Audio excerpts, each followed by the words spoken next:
estamos de volta com a segunda parte do nosso vídeo sobre a presença da corte portuguesa no Brasil.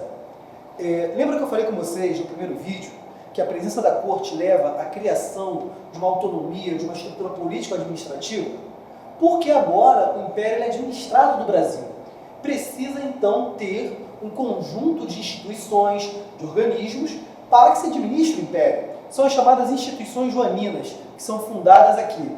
São elas o Banco do Brasil, presta atenção, não é o Banco do Brasil de hoje não, tá? Apesar desse Banco do Brasil de hoje ter comemorado 200 anos em 2008, isso aí foi fake old, porque o Banco do Brasil, fundado por Dom João VI, faliu, lá no primeiro reinado. Mas é o Banco do Brasil, criado por Dom João, copiando o que Napoleão Bonaparte fez da França, ao criar o Banco da França, para recuperar a economia francesa, a Intendência de Polícia, a Academia Militar para formar as Forças Armadas portuguesas aqui, aulas de comércio para o cidadão do Rio de Janeiro, a Gazeta do Rio de Janeiro e a imprensa régia.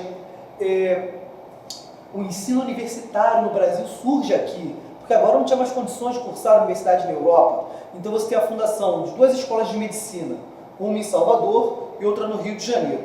A Escola de Direito do Rio de Janeiro e a Escola Politécnica, que ensinava engenharia. A Escola Politécnica, a Escola de Direito e a Escola de Medicina do Rio de Janeiro, posteriormente seriam unificadas, dariam origem à Universidade do Brasil, atual UFRJ. Alguns prédios são os mesmos daquela época e reza a lenda que nem reforma teve. Aí você vai ter essa criação de uma estrutura político-administrativa que eleva o Brasil, né, a um cargo, né, a um status ainda não oficial, mas torna-se mais importante do que Portugal. Pela primeira vez, o Império passa a ser administrado na colônia e a gente tem uma inversão dessa relação de poder. Porque agora a metrópole perde espaço e a colônia cresce em importância. Isso causa uma insatisfação gigantesca em Portugal. Portugal, durante a Era Napoleônica, a invasão francesa ali, estava ocupada pelos franceses, governada pelo general Junot. E isso, para a burguesia e para a nobreza de Portugal, era muito ruim, né? Eles viam o Brasil com péssimos olhos nesse momento e havia um grande ressentimento em relação à corte e principalmente à família real aqui no Brasil. Quando as relações entre Brasil e França são retomadas após a Era Napoleônica, Dom João vai trazer para cá uma missão artística, porque além das instituições administrativas, ele fundou também órgãos culturais e científicos, como o Horto Real, que dá origem ao atual Jardim Botânico, a Biblioteca Real, que abriga esses livros que vieram de Portugal para cá, que dá origem à Biblioteca Nacional hoje, e a Escola de Belas Artes, que dá origem ao Museu Nacional de Belas Artes. Para a Escola de Belas Artes, ele vai convidar, após 1815, franceses para dirigir e lecionar na escola. E é aí que nós temos a missão artística francesa. Dois grandes artistas franceses virão para cá, serão professores e diretores da escola. Um deles é o Tonet. Aí a gente tem, eles vêm para lecionar e se encantam pela paisagem, pelo cotidiano do Rio de Janeiro e passam a retratá-los. A gente tem um quadro de Tonet que representa o convento de São Francisco, de Santo Antônio, onde hoje é a Largo da Carioca, e o principal deles, mais famoso, que é o Jean-Baptiste Debré. A maior parte das pinturas que vocês vão encontrar sobre o cotidiano do Brasil nessa época são pinturas de Debré. Aqui retratado o cotidiano da Praça 15. Olha ali o chafariz de Mestre Valentim, que a gente viu nas outras pinturas e na foto, ele retratando o cotidiano da cidade aqui. Mas isso, óbvio, só foi possível após a saída de Napoleão Bonaparte do poder lá na Europa. Em relação à política externa, nesses primeiros anos, Dom João vai tomar decisões relacionadas ao que está acontecendo na Europa. Como lá na Europa a França invadiu Portugal e para isso contou com o apoio da Espanha, Dom João vai tomar um território da Espanha e um território da França nesse momento. Da Espanha, ele toma a província Cisplatina, ali abaixo do Rio Grande do Sul. A província Cisplatina vai permanecer com o Brasil até o período do primeiro reinado, quando se torna independente e vira o que hoje é o Uruguai. Já ao norte, ele toma a Guiana Francesa. Lembra que eu falei com vocês, na nossa aula sobre os tratados de fronteiras? A gente começou a discutir essa questão da Guiana Francesa mais atrás até, quando eu falei das invasões francesas no Brasil, E aí os franceses haviam invadido, a Baía de Guanabara, depois invadem Maranhão, França Antártica, França Equinocial, e depois vão tomar a Guiana Francesa. Aí, em 1713, o Tratado de Utrecht definiu o que era da França e o que era de Portugal aqui na América. Agora, neste momento, Dom João vai lá e invade a Guiana Francesa.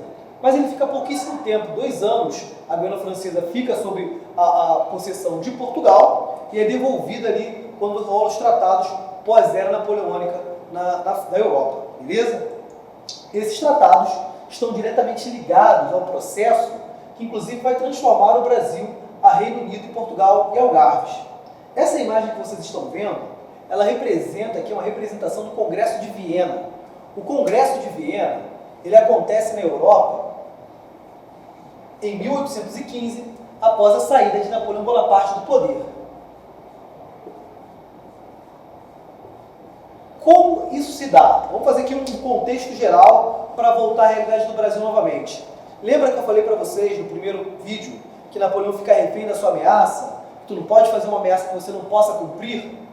Napoleão teve que se ver com a Rússia, porque a Rússia continuou fazendo comércio com a Inglaterra. Cara, tem uma regra na política internacional, tu vai entender isso quando estudar o mundo contemporâneo também, é que se você puder deixar a Rússia quieta, deixa a Rússia quieta, cara. Mexe com os caras não. Nego vive no frio, cara, tomando vodka, vai mexer com o cara pra quê? Napoleão Bonaparte falou pra Rússia, brother, para de comercializar com a Inglaterra, eu vou invadir teu país. A Rússia falou, escarvusca, Demorovski. E aí, Napoleão vai invadir a Rússia em 1812, só que os russos fazem o que fazem de melhor, usam frio a seu favor. Brother, tu imagina um país que no inverno faz 30 graus abaixo de zero, que no verão está fazendo 5 graus abaixo de zero. Quando os franceses invadem a Rússia, os russos recuam e deixam que a França avance, né? A história é bizarra. Os soldados franceses, eles vão marchando, né? A galera não tem veículo para levar, tem que ir a pé, cruzar a Europa a pé, marchar no frio a pé. As botas iam gastando, eles iam tendo que amputar as pernas, os pés, para não morrer ali com necrose. Eles jogavam, quebravam ovos, jogavam a gema dentro das botas para manter aquilo lubrificado em movimento, porque senão a galera ia morrer. E aí, quando os franceses já não têm mais condição de avançar, ele está mais fraco do que o time do Botafogo na última rodada do campeonato, eles recuam de volta à França e aí os russos avançam. Já viu quando alguém cai assim, numa posição meio vexatória, que o pessoal fala da posição que Napoleão perdeu a guerra? É porque os russos avançam pela retaguarda da França. Tu entendeu o nível da piada. É um massacre, né? Tanto que os russos falam que o grande responsável pela vitória é o general Inverno. Enfraquecido pela derrota contra a Rússia, Napoleão não vai conseguir resistir a uma coalizão formada pelos seus principais adversários, a Áustria e a Inglaterra. E aí ele é derrotado pela primeira vez em 1815 e mandado para o exílio, numa prisão no Mediterrâneo. Nesse momento, você vai ter o Congresso de Viena, ali na Europa. O Congresso de Viena ele vai reorganizar a Europa e voltar ao que ela era antes da Era Napoleônica. Mas, para participar do Congresso de Viena, era necessário que os reis da Europa estivessem ocupando seus tronos, o que não era o caso de Portugal, que estava aqui no Brasil. Quando Napoleão é derrotado, a Inglaterra assume o controle de Portugal, governando para os portugueses. E aí o militar inglês, Marechal Beresford, vai ficar responsável pelo controle de Portugal. Para poder ter representantes no Congresso de Viena, o que Dom João faz? Eleva o Brasil ao status de Reino Unido a Portugal e Algarves, né, dando ao Brasil essa autonomia. E aí você tem o fim do período colonial de fato. O Brasil agora não é mais uma colônia Portugal, né? Não há mais essa relação metrópole-colônia. Eles estão no mesmo nível, somente partilhando o mesmo rei. Aqui se concretiza aquela autonomia que eu falei no começo do primeiro vídeo, que vai impactar no nosso processo de independência. Beleza? Tranquilo sobre o Congresso de Viena. Mas nem tudo são flores. Nem todas as pessoas estão felizes, satisfeitas e sorridentes com a presença da corte aqui. E nós veremos um grande movimento de resistência a isso acontecendo no Nordeste. A Revolução Pernambucana, em 1817. A semente da Revolução Pernambucana, ela está inclusive bem antes da presença da corte. Vocês vão lembrar que quando eu disse, né, a gente estava trabalhando a parte de economia açucareira, as invasões estrangeiras, eu falei que após a saída dos holandeses do Nordeste brasileiro, aquela região começa a entrar em decadência. Isso acaba levando a se tornar um grande barril de pólvora de insatisfação com o poder central. O poder central que nesse momento é a corte instalada no Rio de Janeiro. Quando essa corte vem para cá, você está pegando aquela região vinda de uma seca em 1816 muito forte, aumentam-se os impostos para sustentar a corte. Vamos lembrar que a nobreza não trabalha, também não paga imposto, vive sustentada pelo Estado. Então aumentam-se os impostos no Brasil todo para sustentar a corte, uma região em decadência econômica há muitos séculos. Essas sementes levam à formação da Revolução Pernambucana, também muito influenciada pelo cenário pós-Revolução Francesa. Pensamento iluminista, a ideia de acabar com o absolutismo, os movimentos liberais que começavam a ganhar corpo, né, e estavam tendo sementes plantadas na Europa. Aqui, o próprio movimento de emancipação da América Espanhola, que já havia se iniciado, a independência do Haiti durante a Revolução Francesa, a própria independência dos Estados Unidos, né, que é anterior a esse processo, vão acabar levando, né, a esse caldeirão que desemboca e eclode na Revolução Pernambucana em 1817, quando Pernambuco e algumas regiões vizinhas tentam impor uma monarquia liberal ao Brasil. Nós temos como grandes líderes dessa Revolução Pernambucana um religioso, ali na foto de cima, que é o Frei Caneca, e um intelectual, que é o Cipriano Barata, ali embaixo. Guardem esses nomes, eles vão voltar a aparecer. Eles serão presos nesse momento, por conta do seu envolvimento na Revolução Pernambucana. Cipriano Barata, ele inclusive vai ficar preso numa prisão que era já considerada ilegal naquela época, a Presiganga, que era um navio que ficava em alto mar com os presos aqui. Apesar de, por decreto, elas terem sido extintas, aqui ainda permanecia no Brasil. Mas eles vão voltar a aparecer quando lá no primeiro reinado acontecer a Confederação do Equador nessa mesma região. Os principais líderes, né, tirando esses dois aí, serão presos, alguns serão executados por crime de lesa majestade, mas a semente da insatisfação política da região está plantada ali e vai dar mais frutos nos anos seguintes. Beleza? Vamos adiante. Beleza, galera. Então agora a gente se aproxima do eixo final dessa aula sobre a corte portuguesa no Brasil, para falar como a corte vai voltar a Portugal e como isso se liga no processo de emancipação do Brasil. Acontece que Napoleão Bonaparte, ele sai do poder em 1815, né? Ele é derrotado, é exilado, depois ele volta ao poder na França, fica mais 100 dias no poder e é derrotado definitivamente em duas batalhas. A Batalha de Leipzig, na Áustria, e a Batalha de Waterloo, na França. Quando vocês forem à Europa, né, passou na prova, tá de bobeira, verão aqui no Brasil, é inverno na Europa, tu cansou do calor, tem nada para fazer em Belfort Roxo, já fez maratona de Grey's Anatomy, andou com Supernatural e terminou com Game of Thrones. Aí tu vou fazer o quê? Vou para a Europa, fazer um tour na Europa. E aí tem lá, né, em Waterloo e Leipzig, as lembranças das batalhas.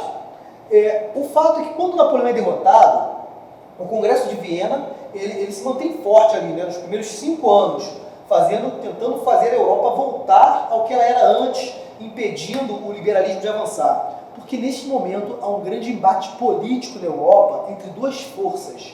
O conservadorismo, que representava a sociedade absolutista do antigo regime, o privilégio da nobreza, o poder limitado do rei, e o liberalismo, que são as ideias baseadas no iluminismo. Prestem atenção, continuam sendo monarquias, mas agora com a defesa de que elas têm um limite, têm regras, tem uma constituição nesse momento. Nos primeiros 5 anos após a derrota de Napoleão, de 1815 a 1820, o conservadorismo tem mais força. Mas a partir de 1820, o liberalismo começa a ganhar força em Portugal, começa a ganhar força na Europa e vai dar origem a uma onda liberal que vai varrer o absolutismo da Europa nas décadas seguintes. A primeira revolução liberal que a Europa vê acontecer é a Revolução de Cádiz, na Espanha, em 1820, aonde se impõe uma Constituição ao rei. A Constituição é o conjunto de regras máximas de uma nação, onde, teoricamente, ninguém está acima dela. nem mesmo monarca.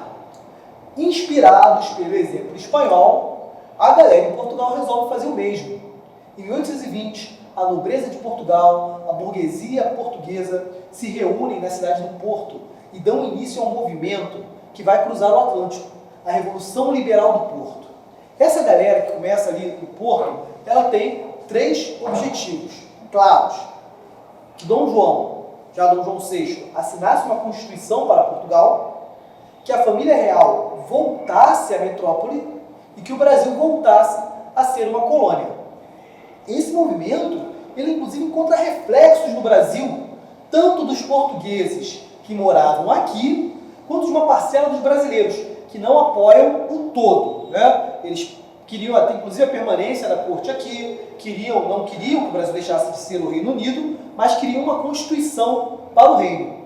Durante alguns meses, a cidade do Rio de Janeiro é tomada por manifestações pedindo que Dom João atendesse às reivindicações dos revoltosos. Vários pontos da cidade, o que hoje é o Campo de Santana, onde hoje é o Largo, a Praça Tiradentes, que era o Largo do Rocio, ali onde hoje você tem o Centro Cultural Banco do Brasil, que funciona a Casa França Brasil, nesse momento você tinha a alfândega da cidade. E é um evento muito controverso, aonde um grupo de manifestantes estavam ali exigindo que o rei atendesse às determinações dele, e as tropas já chegam lá e abrem fogo contra a galera que estava lá dentro. E rola na cidade o boato de que quem mandou atirar para cima dos manifestantes fosse Dom Pedro.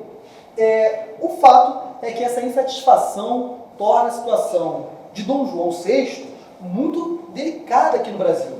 Por isso, Dom João assina a Constituição.